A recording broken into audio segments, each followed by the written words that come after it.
Hi, it's Cindy Novotny with your Monday Mentor Moment.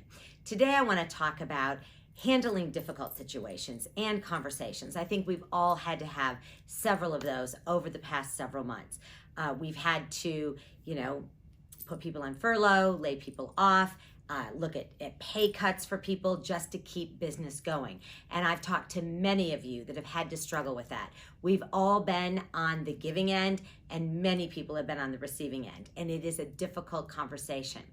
But as I thought about that, I thought, it's not as difficult when you are an authentic team. It's not as difficult when you've been really having honest, authentic, true conversations with people all along. If you've really never engaged with people on your team or your colleagues or coworkers, having a difficult conversation becomes really very difficult because you never talk to them anyway. And I know for a fact, and you've heard me say this on other Monday Mentor Moments, that too many leaders have left their employees isolated. They haven't kept them abreast of what's going on. And then overnight, bingo, the next shoe drops. And that's not fair. The more you engage, the more you talk, even colleague to colleague. Let's put all of this aside and just think about work in general.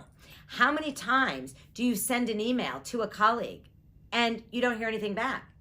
And you send another and you don't hear anything back. And then you're nervous because they are closer to the boss than you and you don't want to get anybody in trouble.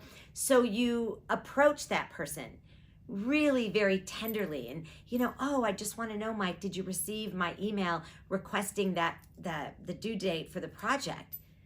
And they look at you, yeah? Okay, yeah? See, that is the signal that a difficult conversation is about to begin. Yet too many people back away from that. First of all, how dare he say yeah? How dare that? But he does. He does. And if you're the person that just says, okay, well, if you can get it to me anytime, I'd appreciate it. Buzzer, stop. No, here's what needs to happen. You have to manage yourself first. So many of you know I talk about behavioral styles. I'm very much a driver, expressive. I cut right to the chase. I get to the bottom line. Amiable analyticals think things through. They want to kind of have a plan. They aren't as chatty. They take it in. They work through it. There's no right or wrong. The difference is you have to appreciate each other's style. But first, you got to manage yourself. Like nobody gets to just duck away, including a boss. No one should feel isolated during this time. You know what? It's been 3 weeks and I haven't even talked to you. We are going to do one-on-ones on Zoom and I've asked you so many times, oh yeah, I'll get an appointment set. Wrong. The time that you put in with your team, your employees, your colleagues, your bosses should be a priority right now. It should be absolutely number one. Obviously, customers are so vitally important, but what are we going to do if we have people that aren't not engaged in work? You see, conflict is a natural thing. Everybody has conflict. You know that, and I know that. What you do with that conflict determines how you are going to be able to go forward in the future. Communication is key to all of this. Now, if you ask my husband, he says, I love conflict. I'm right there. Anybody brings up anything, I'm like, I disagree with that. I don't think that's going to work. And then I do make people get nervous. And my husband will say, well, now that you beat up on that and we're like a bull in a china shop. Well, I like to communicate. I'm not about beating up. I'm direct. But I too know that I also get feedback. Like, you know what? No, Cindy, I don't have time to talk about that right now. Can you wait? Your communication allows you to be inclusive. Favoritism sucks. It sucks. And yet, how many people show favoritism? Even colleague to colleague. Two colleagues talk closer than others. And then the other's like, what are you guys talking about? Oh, just the weekend. We're going out. Oh, where are you going?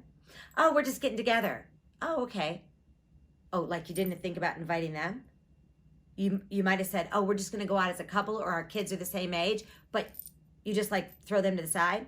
No, you know what? Not that much fun right now. You have to be inclusive.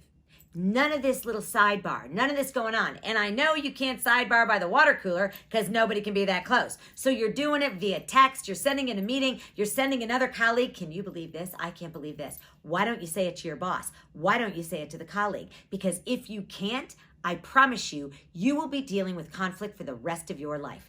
Fierce conversations are going to be what gets us to the next point. And I mean, you don't have to fight, you don't have to cry, but you have to hit it head on. You have to deal with it personally and professionally. So with that, remember one thing. Some of you know me very well. Some of you don't. Some of you know my husband. He's as opposite of me as night and day. And he'll tell anybody, the reason she doesn't have an ulcer is she gives stress to everybody else. Guess what? I don't hold it in, but I take it on in a very big way. I just simply get it off my chest. So enjoy it, have fun, and if you don't know how to do this, give me a call. I can help you learn how to take conflict on with a smile. Have a great week, everybody. I'll see you next time.